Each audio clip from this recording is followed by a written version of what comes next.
अमित जी नमस्ते।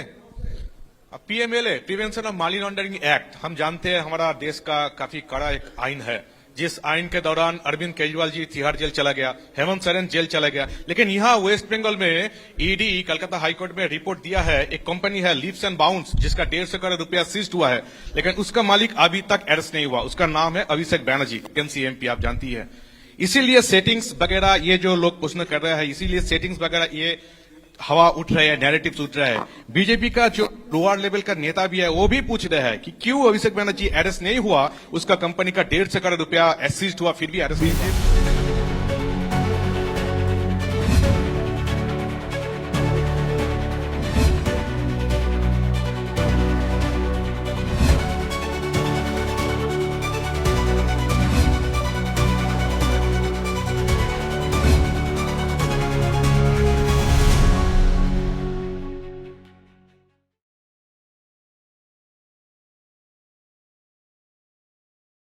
राजू चक्रवर्ती वर्तमान।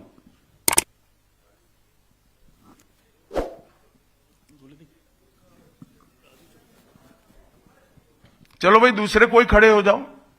गृहमंत्री जी नमस्कार, राजू चक्रवर्ती वर्तमान। मेरा दो प्रश्न है। एक करो। अच्छा 2014 के बाद आप जब पार्टी और एडमिनिस्ट्रेशन में बहुत सारे संस्कार लाए, 75 साल के बाद कोई भी लीडर या फिर मंत्री हो उसको मार्गदर्शक के भूमिका में जाना पड़ता है। तो आपको क्या लगता है अभी हाईएस्ट लेवल पे जो भी है पार्टी या फिर एडमिनिस्ट्रेशन में, वो 75 साल हो गया, उसको अपने आप वानप्रस्थ में जाना चाहिए? चलिए मैं बुलाकर आपको बताऊंगा। तुम बंगाल की चिंता करो भैया, मेरी पार्टी की क्यों चिंता कर रहे हो?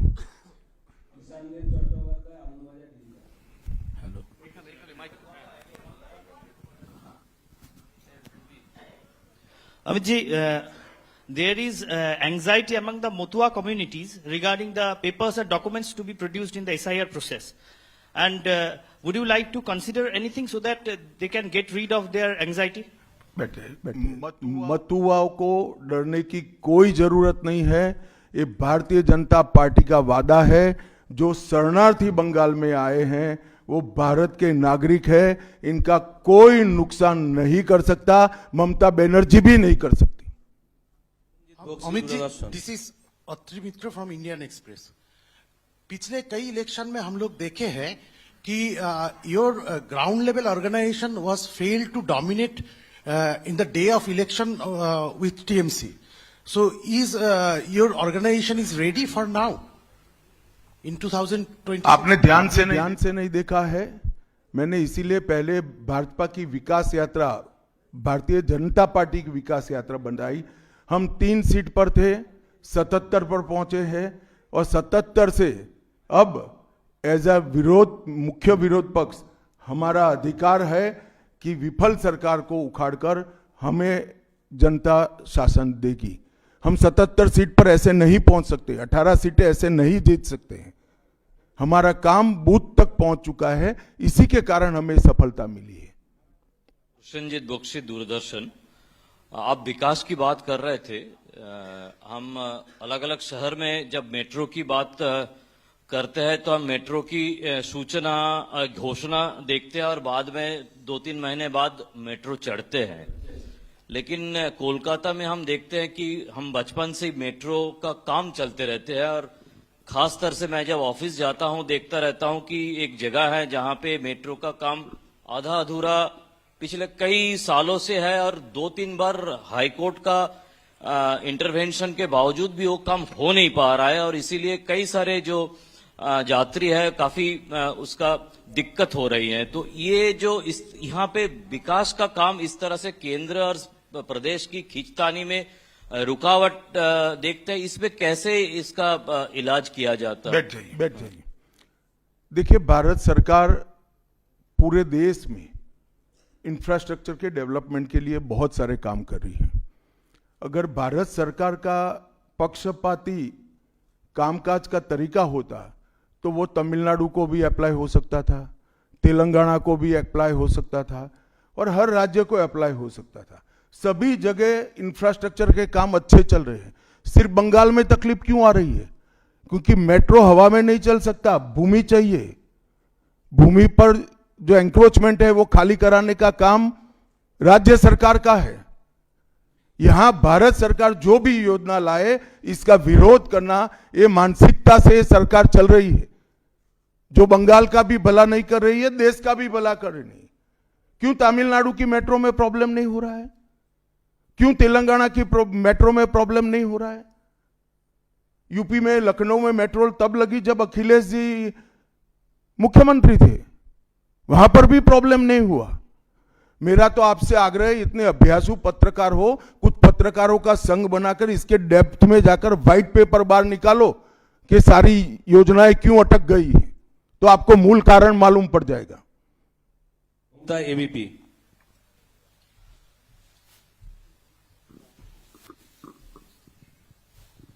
अमित जी, अभी आपने वंदे मातरम की चर्चा का जिक्र किया, लेकिन उसके साथ में जो है एक चर्चा और हुई थी जी राम जी, जो अभी जो कानून की शक्ल ले चुका है। उस दौरान भी जो है ममता बनर्जी और अभिषेक बनर्जी लगातार ये कहते रहे कि केंद्र सरकार से फंड ही नहीं आता तो हम विकास कैसे करें, वो फंड रोकना और उसका विरोध किया। देखिए भाई, इनके विरोध को अब देश में कोई गंभीरता से नहीं ले रहा है। अगर कोई एक स्टेटमेंट भारत सरकार करेगी कि भारत देश कोई भी क्षेत्र में सबसे पहले आएगा, तो भी ये विरोध करेंगे।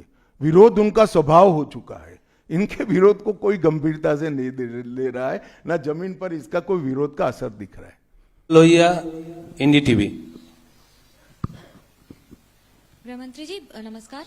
पहला सवाल यह है कि कई ऐसी केंद्र की स्कीम्स आती हैं जिनको बंगाल में इम्प्लीमेंट नहीं किया जाता है। कहा जाता है कि केंद्र कोऑपरेट नहीं कर रहा है, और ये भी कहा जा रहा है कि अगर भारतीय जनता पार्टी की सरकार आई बंगाल में तो जो तृणमूल कांग्रेस की कल्याणकारी स्कीम्स हैं उन्हें रोक दिया जाएगा। आप कैसे देखते हैं इसको?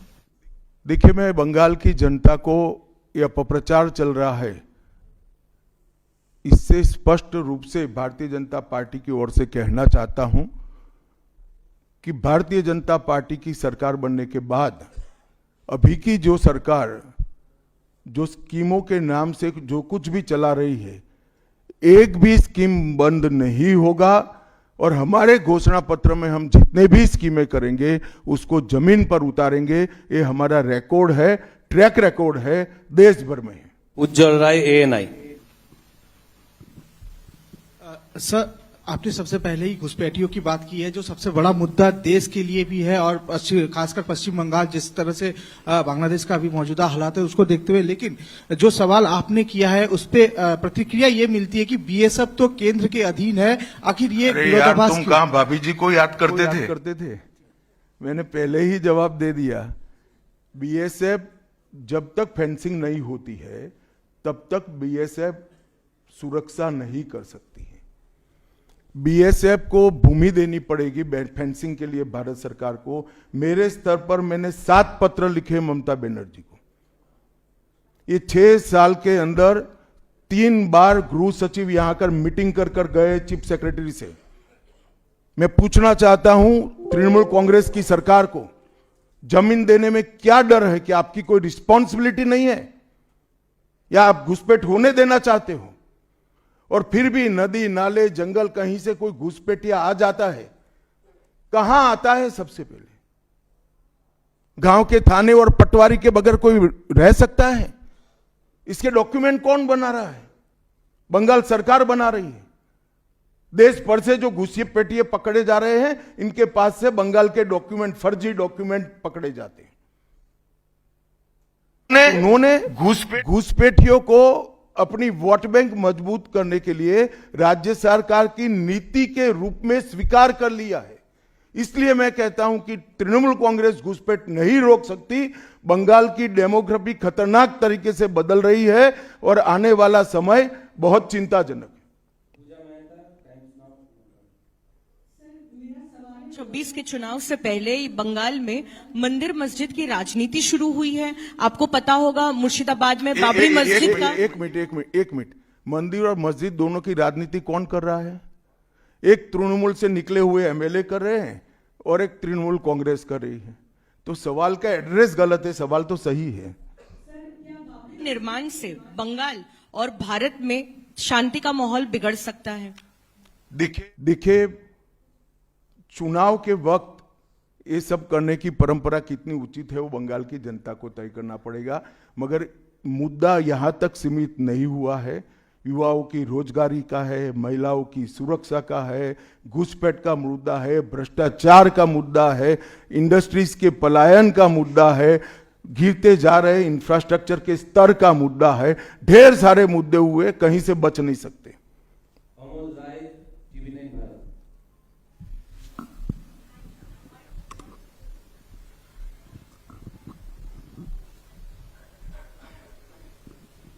सर मेरा एक प्रश्न ये है कि आज ममता बनर्जी लगातार 2 दिनों से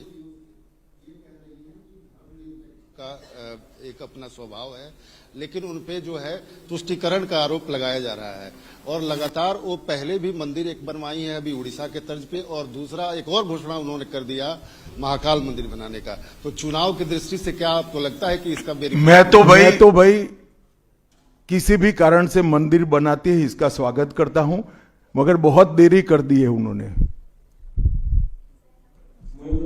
बांग्ला। अमित जी, एक सवाल बार बार एक नैरेटिव फैला जाता है टीएमसी और लेफ्ट के तरफ से कि बंगाल में जितना भी काम कर ले बीजेपी कार्यकर्ता, ऊपर कुछ सेटिंग वगैरह है तो अमित शाह जी और नरेंद्र मोदी जीतना नहीं चाहते। आज पूछता है बंगाल, जवाब चाहे बांग्ला, आप लोग बंगाल को जीतना चाहते हैं? कितना सीरियस है सेंट्रल बीजेपी? देखिए भाई, मैं यहां आकर प्रेस कर रहा हूं, मोदी जी अभी थोड़े दिन पहले सभा करने के लिए आने के लिए निकले थे, जा नहीं पाए। अब ममता बनर्जी कह रही कि हम उनके साथ हैं। अगर उनको भ्रांति फैलानी है तो फैलाएं। भारतीय जनता पार्टी का कोई नेता घुसपैठियों को आश्रय देने वाले के साथ नहीं रह सकता। ये भारतीय जनता पार्टी का सिद्धांत है और हम सब भारतीय जनता पार्टी के कार्यकर्ता से लेके मोदी जी तक कटिबद्ध है कि मूल समेत तृणमूल कांग्रेस की सरकार को हम उखाड़ कर फेंक देंगे।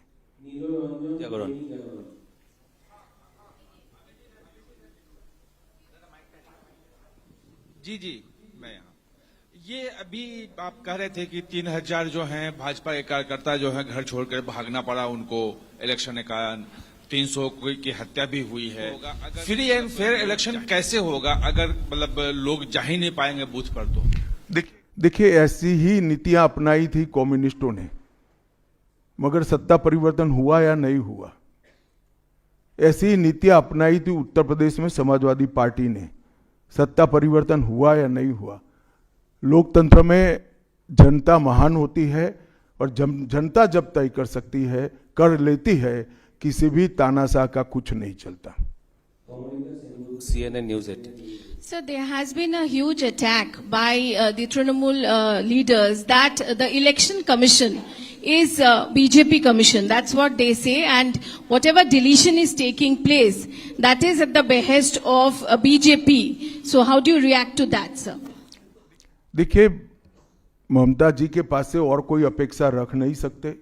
उनके खिलाफ जजमेंट आएगा तो जुडिशरी बीजेपी की है, इलेक्शन कमीशन घुसपैठिया हटाएगा, SIR लाएगा तो इलेक्शन कमीशन बीजेपी का है। वो हारने के बाद शायद ऐसा कही कि मेरे कार्यकर्ता ही बीजेपी में चले गए।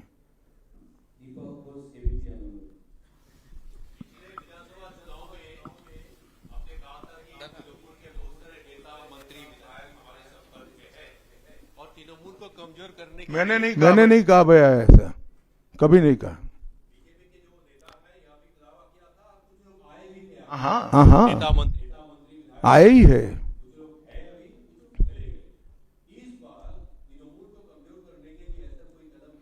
तृणमूल को कम, अरे सुनिए ना, सुनिए, समझ गया मैं आपका सवाल। तृणमूल को कमजोर करने की भारतीय जनता पार्टी को कोई जरूरत इसलिए नहीं है कि तृणमूल अपने अव्यवस्थाओं के कारण, अपने कामों के कारण जनता के बीच में कमजोर हो चुकी है। बांग्ला। अमित जी नमस्ते। PMLA prevention of money laundering act, हम जानते हैं हमारा देश का काफी कड़ा एक आइन है, जिस आइन के दौरान अरविंद केजरीवाल जी तिहाड़ जेल चला गया, हेमंत सोरेन जेल चला गया। लेकिन यहाँ वेस्ट बंगाल में ED कलकत्ता हाईकोर्ट में रिपोर्ट दिया है, एक कंपनी है लीप्स एंड बाउंड्स जिसका 150 करोड़ रुपया सीज्ड हुआ है, लेकिन उसका मालिक अभी तक अरेस्ट नहीं हुआ। उसका नाम है अभिषेक बैनर्जी, NCMP, आप जानती है।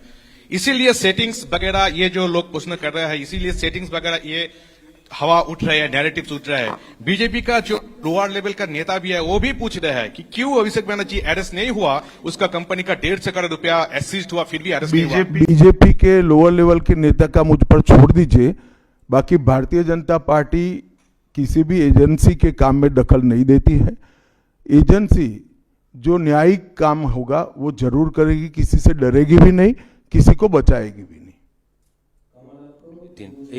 G24।